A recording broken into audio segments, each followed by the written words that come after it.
you are the head or in charge of an organization called Advocates Against Human Trafficking. Is that correct? That's correct, yes. And how long have you been doing that? I have led the organization. I'm actually the founder of Advocates Against Human Trafficking. We also go by Tampa Bay Advocates Against Human Trafficking. We have two names. And it was formed in December of 2012. But I've been aware of human trafficking since 2007. Well, the church that my husband was on staff at in Palm Harbor, one of the lead detectives for the Clearwater Task Force Against Human Trafficking, he and his wife attended our church. And a young woman of the age of 12 became pregnant by her trafficker, and the wife of the law enforcement brought her situation to us, and we had a baby shower for her, Right. similar to what you do for the pregnancy center and Sure. that type of thing. Right. Never met the young woman, and so our eyes were really open to that, oh my goodness, this is happening.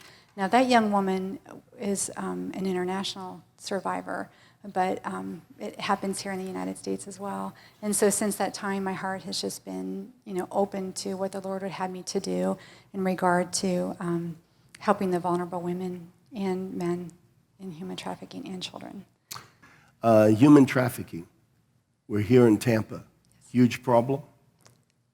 Yes, within 5 miles from where we're sitting right now, or closer, because a lot of people think, oh, it's happening overseas, it's happening, to those people. Human trafficking has no boundaries. It doesn't know color, it doesn't know race, it doesn't know monetary, from affluent to poverty levels. Where there is a vulnerability, there is a possibility of being trafficked. Right. So yes, there's major trafficking happening, and in strip clubs. Those women are not really there by choice. No. Yeah. So. Human trafficking is a lot more than just turning a dollar. Yes. In a real sense, the trafficking of human souls and human lives often starts at a neighbor's house at a sleepover. Mm-hmm. It happens in the company of people in the family that should be trusted.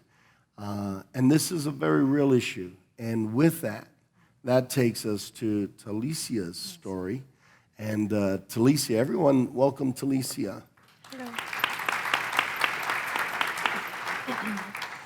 Telisia, I believe you head up an organization as well. I do. And won't you tell the ladies and gentlemen what your organization is? It's called Be a Voice, and I go out and share my testimony of being trafficked here in the U.S., and I also mentor other survivors that have gotten out of the life that probably haven't even shared their story with anybody. And after I've shared my story, a lot of them will come up to me and say, that happened to me. Thank you for putting a voice to what happened. And so that's pretty much what I do, is I bring awareness to what's going on here in Tampa, but also in the United States. So, Telisia, why don't you start and tell us, what was your childhood about? Tell us about Telisia. Okay, so I was born and raised in Miami, and I grew up in a very abusive home where my stepdad was an alcoholic and my mom was a drug addict. And so there was already a lot of abuse going on in the home, from physical to verbal. And then I was sexually molested at that time by 3 different men, one being my stepdad, from the age of 4 to the age of 9 years old. And so my look on love was already warped at such a young age. Right. At that time of 9, my mom, because of her drug problem, had to give me up into the foster care system. And so I spent about 2.5 years in the foster care system, where I was moved around a lot, and I was sexually molested at that time also. So my look at men, I didn't trust men at all. And by the age of 12, my mom got clean, got me and my 2 siblings out of the foster care system. But not too long after that, she went back to using drugs. And so that started kind of the spiral roller coaster of my life, which it started way before that, but it really started when I was 12, when I started running away from home. And at that time, I was having what they call survival sex, where you'd have sex to have a place to stay or to have food. So I was pretty much having sex, pretty much selling myself, not really knowing what I was doing. I was just trying to survive. And throughout my... I was going to say, really, people need to understand and appreciate no fault of your own, but that became your norm. Yes. From childhood.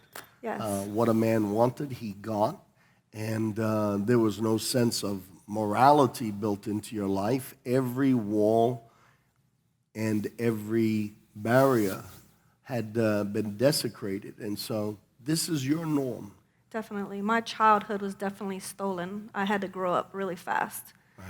And so throughout my teenage years, I ran the streets a lot. And one night, a friend of mine died. At that time, my family had moved from Miami and left to northern Florida. And because my mom had given me an ultimatum when I was 16 and said, look, either you're going to live underneath my rules or you're going to get out. So I chose to get out of her home at 16 because I wanted to be 16 and thought I knew everything. And so I'm out on the streets, and my family moves, and a friend of mine dies. And so all this is going on, and I left Miami and said, okay, I want to get my life together. That didn't work out. I ended up going to Job Corps. I did kind of do good for a little while. I got my GED and got a trade. I can actually do concrete sidewalks. Business was boring for me. Awesome. Yeah. Actually, we got some concrete work that Oh, needs do to be you? done. Okay, yeah, I can help you with that. And so I ended up graduating from the program, ended up coming back to Florida, thinking I'm going to get my life together. That didn't work out. I was a runner by nature. Everything that was hard for me, if it was too hard, I'd run. I didn't want to deal with anything that was bad in my life. So I knew to run. I didn't want anybody to get close to me, so I ran. So I ended up going back to Job Corps. I'm 18 at the time and end up getting kicked out. I'm in Kentucky, getting kicked out on a one-way ticket back to Miami because my family considered me as a troublemaker. And so I get to Miami, and this is where the trafficking comes in. A friend of mine, I didn't know where I was going to live, what I was going to do. And so I end up calling a friend of mine, and I say, look, I'm just getting off this bus. I don't know what I'm going to do. Can I just come stay with you until I figure it out? And she says, yeah, come stay with me. And so I end up going to her house. Well, she's already stripping in a strip club. And she says, hey, you can come make money with me. Money? I need. So yeah, of course, I'm going to come strip, I'm going to go dance. Didn't really know what I was getting myself into. I just knew that I was going into a club where people danced. And so I get in there and I start working. And so for years, probably about two and a half years, I was in the strip clubs. One night at this one particular club that I was working at, I remember being on stage, and you can pretty much think of the sound booth as the back door, and this man comes walking in, and our eyes locked as soon as he came walking in. I was intrigued because he wasn't like any of the other men that came walking in the club, and very well dressed, very well kept, smooth, just very good looking, and he sat down. That night when I got off stage, I went and did my rounds, and I sat next to him. Well, that one conversation would lead to many conversations, to many nights going out, and him taking me to dinner, and him taking me to the movies, and him spending time with me, I was not used to that. I was used to just men getting what they wanted. He came at me in a different way, to where he wanted to know me. And so I was really intrigued by then, because he didn't come at me sexually, which I thought something was wrong with me, because I'm like, why isn't he coming on sexually to me? Because that's all I was used to. And isn't it amazing? The thought didn't go through your mind, maybe something's wrong with him. no. What was wrong with me? You become so devalued, so used, so much just an object and being the victim, still victimized in your own mind, your own emotions, there's got to be something wrong with me. Definitely. And so during those times of conversation, he would come to the clubs late at night and wait for me to get off. And I remember in some of the talking, he would ask about my family life, where I came from, how I grew up. And then one of the questions was, what do you think about traveling with me? Now that intrigues me, because what girl doesn't want to travel with a good-looking guy around the world, or around the United States? Who doesn't want to do that? And so I said, yes, I would travel with him, not knowing that he was a pimp, not knowing that he came into that club that night expecting that he was going to find someone as naive as I was. And he used to always call me green, because you'd be like, well, she's green. She doesn't know anything. And that's how I was. I was greener than the grass that grows, and didn't really know what was going on. Well, I remember him at that time, still I'm in the clubs, and at that time I'm dancing with these, not stilettos, but these high heels, and he says, no, let's go get you some stilettos, not even knowing that he was grooming me to prepare me to walk on streets in these 6-inch stilettos. Girls, you know what I'm talking about. And so he takes me from Miami, and he takes me to Cleveland, Ohio. And I remember that night, we're traveling in this van. It's a straight shot that he's taking, didn't stop except to get gas. And when we got to Cleveland, he had me change my clothes the same night that we got there. And he says, I need you to change your clothes, and I need you, and he took me around in this neighborhood, and he says, I need you to remember this address. I said, okay. Didn't ask any questions. I'm young, I'm 19, don't really know what's going on. I knew something had changed when we got there, because his demeanor changed and the way that he talked to me changed. And he tells me, this is what you're going to do. And so he has me change my clothes, and he has me, literally, he parks his van in front of a motel, and he says, this is what you're going to do. And he put me outside the van that night. And I walked across the street, and I sold my body for the first time, knowing what I was doing. But now I'm doing it for someone who I thought loved me, because now I'm pretty much loving this guy, And I remember that first night, and the first person that I had slept with, I remember then in my head, I said, okay, this is all I'm going to do for the rest of my life, and no one's ever going to want me after this. And so now I'm willing to do what he wants me to do, because that morning I come in and he says, let me get the money you just made. And so I gave it to him, and he says, and this is for the dads out there, he says, I'm proud of you, because you're the first girl that did everything that I told her to do. Now, I'm not focused on I'm the only girl that did everything that he said to do. I'm focused on he's proud of me, because I had never heard a man in my entire life tell me that he was proud of me. So just a sidebar for you dads out there, tell your daughters that you're proud of them. Tell them that you love them. Or single moms. Single moms, Yeah. definitely. So that literally started the journey of being out on the streets for 4.5 years. Telisia, when we talked earlier, when I first interviewed you, I asked you a question. I said, the very first night when he put you out on the street, what caused you to do it? What made you do it? And your answer was? He was proud of me. He was proud of you.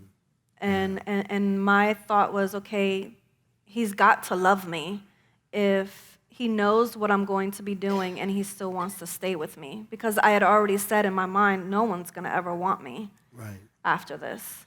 Now, if I remember correctly, and please correct me if I'm wrong, but because of your childhood, you had also said that there was great fear of not giving a man what he wanted. Yes. And so out of fear, you started to turn tricks. And then the next morning, because he praised you, it validated you. Never had that kind of validation before, correct?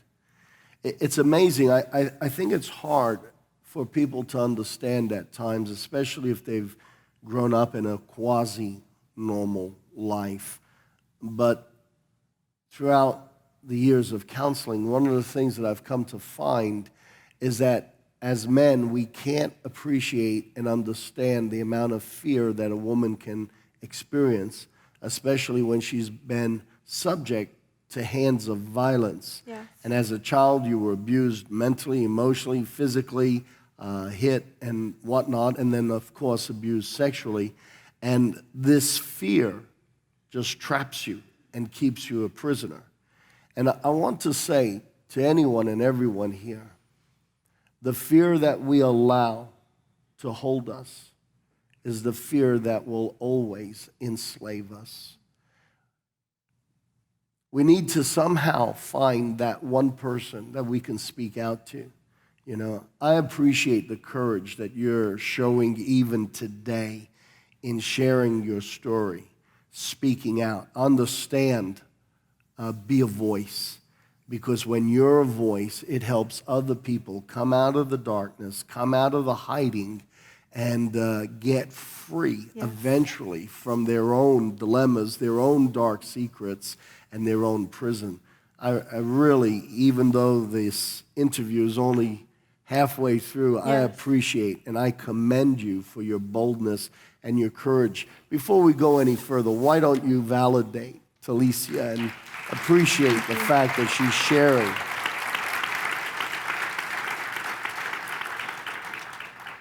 Thank you. You're welcome. So what happened? Your first night, you're validated. He praises you, tells you that you're the fairest of the fair. Yeah. The only young lady who's done everything right, and proud of you. How did life continue from that point? From that moment on, like I said, I was trafficked for 4.5 years all over the U.S. We didn't stay in one place, so I've been from the East Coast to the West Coast, from up north to down south, back to Miami, which is where I hated to be because I had friends there. But he just moved us around a lot. Actually, it was more me for the most part. We had a few girls that came, but they never stayed. And so it was pretty much just me and him. And he knew how much I loved family and how, because I didn't really have a sturdy family upbringing, he knew that I wanted that. And so he had 3 daughters, and 2 of his daughters, later on, as I go into it more, where we lived in Vegas, they came out and lived with us when we pretty much kind of stayed still for a moment. But during that time out on the streets, I've literally had guns pulled out on me. I was raped in Chicago by a gangbanger and had knives pulled out on me. I've had to jump out of moving vehicles. And not only having to deal with everything that I had to deal with out on the streets, I had to deal with my pimp. If I didn't bring in the quota that he wanted, I had to deal with the wrath of my pimp, which my quota a night was between $500 to $1,000 a night. I worked 364 days a year because Christmas I had off. And I worked pretty much between 10 to 12, maybe 14 hours a day. And so I lost a lot of weight at that time because I was always on the move. And during that time, I didn't only live with the fear of if I don't do what he says, that something bad's gonna happen, but I have to be honest, even though I wasn't getting any money, I had to give him all the money. He took care of me as far as dressing me. I didn't have any say-so of what I wore. He dressed me. I don't buy any Jordans to this day because every time new Jordans came out, we all had new Jordans, so I stay away from Jordans. There's different colognes that he would wear that if I smell them, it can bring triggers. And so there's different things that I kind of stay away from that I know that will cause me to go back into thinking about those private times. But to be honest, at that time, we were making lots of money. I was making lots of money. He wasn't making anything. So that kind of like how you said where I was prized, and so that was my, what is the word? That was my go-getter. Like I was that go-getter to say, okay, well, if I don't bring enough money, then he's not going to love me. And my thing was, if you're mad with me, you don't love me. And so I did everything that I possibly could to keep him loving me, and so that was making money. So I thought. You know, Telisia, in the book of Proverbs, it says that man's greatest desire is unfailing love. Man as in mankind, women, men, our greatest desire is unfailing love. The power of validation, the power of appreciation, the power of affection. It is such a strong need at the very core of us that the lack of it will cause us to implode and become involved in anything. The need for validation, the need for appreciation. I want to say right now here to everybody, you made a comment, this is for the dads. Set the bar high for your daughter. If you have a daughter, set the bar high. Tell her that you love her. Tell her why you love her. Appreciate her. Build her up. Lift her up in her own eyes so that she has great esteem, so that the first punk who comes along isn't going to win her heart. He's got to be at least as loving and as warm and as kind as Dad is. But to us as a congregation, to those of you that are visiting with us today, where is the gospel in all of this? In a moment, we're going to hear how Telisia got saved. But can I say that God is a God of love because he wants us to replicate that love. It is so important that we validate one another, that we appreciate one another, that we say it. You know, it's like the guy who got married and after 30 years, his wife says to him, how come you never tell me you love me? He says, well, I told you at the wedding. If things ever change, I'll let you know. You know, it's not just a husband and a wife thing. This is us as people. We need to be validated. Being appreciated, being loved, being shown affection is so, so important. And it's not a Hallmark card that'll do it, or a Helen Steiner Rice card that'll do it. We need to cultivate within ourselves the ability to show warmth and affection and genuine Christ-like love so that we don't leave this kind of void. How many of you agree that a person has to really have already been damaged goods to need that type of affection that Telisia was looking for? Would you agree? Absolutely. Unfortunately, her childhood left you totally vulnerable to a horrendous lifestyle. So how did you get out of this? Let's talk about the changes that came. You had a sister that came to visit. Yes. Tell us about that. Okay, so this is where the story gets wonderful, not just good. So in Vegas, I worked pretty much 24 hours a day at that time because I was working for 3 different escort services.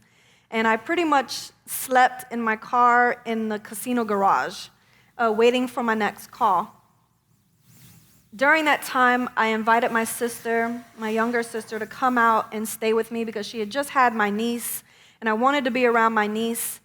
And so they moved out to Vegas, and I wasn't home very much. I came home to shower, not really eat, and go to bed until I got up the next morning. Well, come to find out years later, after I gotten out of the life, that my pimp would take my sister to church on Sundays. He'd drive her, and he'd pick her up, and that was going on for a long time. She stayed with me for probably months. Now, she had requested to go to church? She had requested to go to church, and I had no clue. So your sister had a born-again experience? She had asked Christ in her heart? Yes. And you didn't know? I had no clue. And so while you were turning tricks, your pimp was Yes. taking your sister to church. To church. So funny. God has a sense of humor, you know. So I'm so excited because this is the best part ever. So anyways, my sister and them moved back to Florida, and I'm still in Vegas, and things aren't working out right. And so it was year 2000, and I had been out all day, hadn't made any money. Came back, dealt with the wrath of my pimp, and my response to him when I seen him the next morning was, I can't do this anymore. Now, I was blessed because I was able to walk away. There's many girls that can't walk away. They have to be rescued or run for their lives. But his response to me was, let me figure out what I'm going to do. His figuring out what he was going to do was he went and got 2 more girls, brought them back, and left to California the next day, and I haven't seen him since. But that's where the God story started, and I sold the house that I was living in, moved back to Florida. Well, all I knew was stripping. So I went back into the strip clubs when I moved back to Florida, and I actually was in Jacksonville, and I started, as I was stripping one night, literally on stage, I got really dizzy. And so the girls had to help me off stage. And as they helped me off stage, I ended up going to the doctors the next day, and the doctor says, you have mono. And so I said, well, what can we do? Can you give me medicine? What do I have to do so I can get better? He says, well, I can't give you any medication. You have to kind of let it run its course. If anybody knows about mono, it can last months. I didn't know that. He was like, just go home and get some rest. So I call myself going back to my mom's, which was in another town, and that was on a Friday. I'm there for the weekend, I'm resting. Sunday night, I'm planning on going back to Jacksonville Monday morning, still not feeling the greatest, but I need to go to work. I've got bills to pay. And end up being awakened out of my sleep with really bad chest pains. And end up going to the hospital. Well, the doctor says, have you had anything drastic happen to you within the last week or so? I said, no.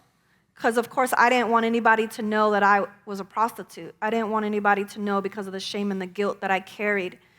And he says, well, what we call this is a severe panic attack.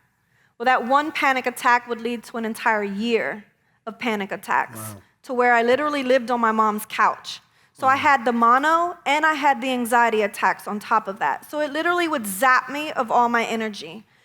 And I really have to tell you that I was literally that clay jar that God talks about in Jeremiah at the potter's house, where it can be broken and shattered, and I was that. I was literally shattered, a shattered vase, where it didn't look like anything could be fixed of it.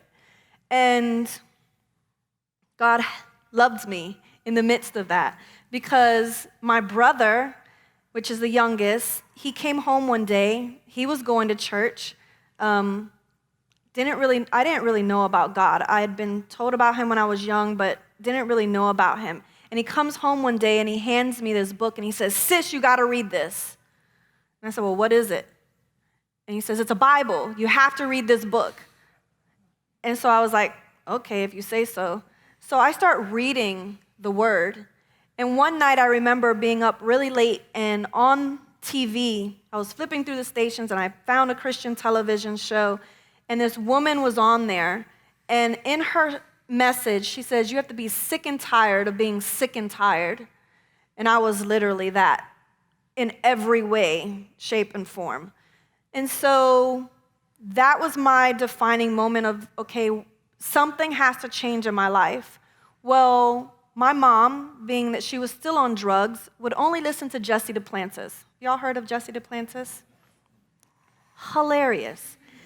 Well, I get saved in one of his conferences that he came to Ocala, and he came to a church there.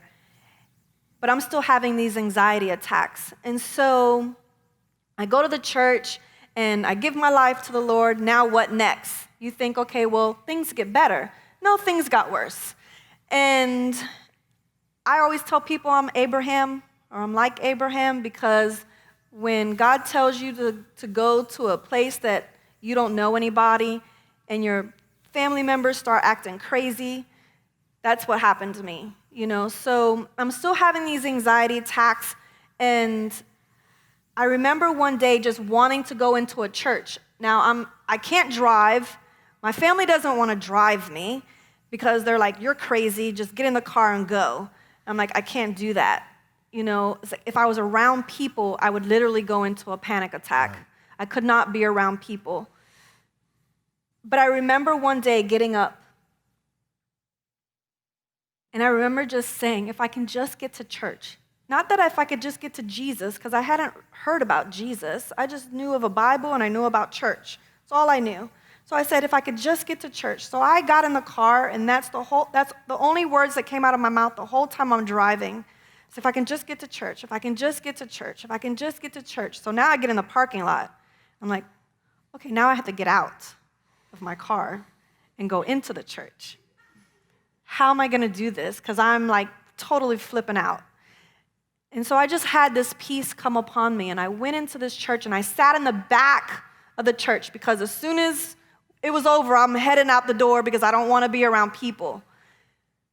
So when you guys see people that sit way in the back, and they're their first time or second time or their third time, and they don't talk to anybody, go up and talk to them. Because they could be just like me, where they don't want anyone to know. They don't have to tell you their story, just go and love on them. Yeah. I didn't have anybody do that. Sure. I just sat back there.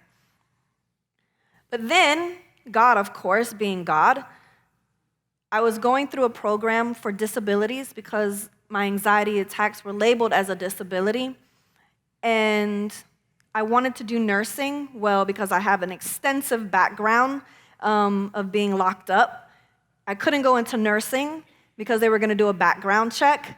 So the counselor says, well, what do you like to do? I said, well, I like to cook. And so he says, oh, great, we have a culinary arts program in Tampa. I'm having anxiety attacks. How are you going to have me move to Tampa? And so, but God did. God brought me here, and I had a job before I had a place to stay. God literally just started working. And I have to tell you, that week that I was here, I didn't have to take any medication, and that God healed me of those anxiety attacks when I stepped out. Awesome. Yeah. Awesome. So when I say God is awesome, he's like beyond awesome, because just the process of the healing that took place. And I have to tell you that I fell in love with Jesus. He was the first man, even though he didn't stand in front of me, he was the first man that I just literally could cling to, that I found out that would not hurt me, that wouldn't betray me, that wouldn't turn on me. Even when I turned on him and I didn't have the faith to keep on going, he stayed there. And so at that time, that first year of being here in Tampa, I literally spent a year of devouring. When I say I devoured the word, the Bible that I have that my brother gave me is in pieces. I don't bring it out, I'm going to put it in a case or something, because I literally devoured that word. And I have to tell you, that was the best year of my life, because God started showing me who I was, that I was no longer that prostitute, that I was no longer that person that people knew me as. And he started to validate me. He started to giving me affection. Awesome. He started loving me. Yeah. And just to be where I'm at now, I can only say it's because of him. Absolutely. That's incredible. Good girl. God bless you. That's awesome. Yeah. That's awesome. It is amazing to learn who we are in Jesus Christ. It points to the fact that we're sinners. We've all sinned. We've all messed up. We all have regrets.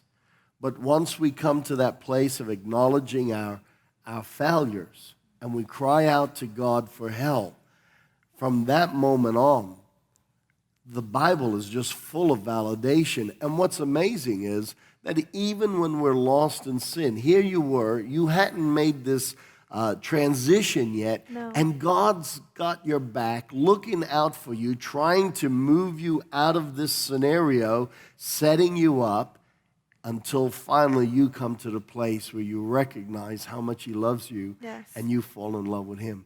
That is just awesome. That is fantastic. It was great because now I look back on it and he had someone interceding for me when I didn't even know it. Right. And who was that? It was my sister. But I also, during that time at the beginning, I was in Grand Rapids, Michigan. And I remember this couple, they were crossing the street as I was getting ready to cross the street. And they came up to me and they said, excuse me, can we talk to you for a moment? And I was like, sure.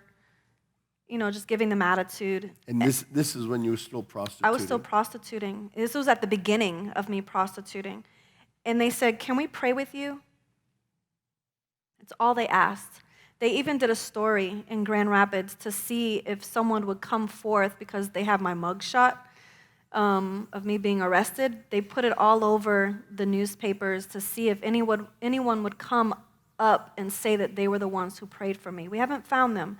So they could have been angels. I don't know. But all I know is that because of their prayers and because of the prayers of my sister, that 4.5 years later, even though it was a while, and that just shows that you can be praying for lost loved ones for years, Don't stop. but then that one moment in time, God will grab their hearts. Amen.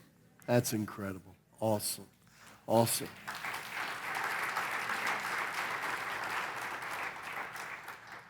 Telisia, I want to thank you for sharing your story. Thank you for having me. Both of you ladies, incredible work that you're doing. And the work that you're doing is only possible because there is a God who loves us. There is a Jesus Christ who died on the cross to take our place. Yes. He didn't know sin. He was perfect. But he became the scapegoat. He took on the penalty, the shame, the guilt of all of our sin, the sin of the whole world. He became the scapegoat so that you and I could escape.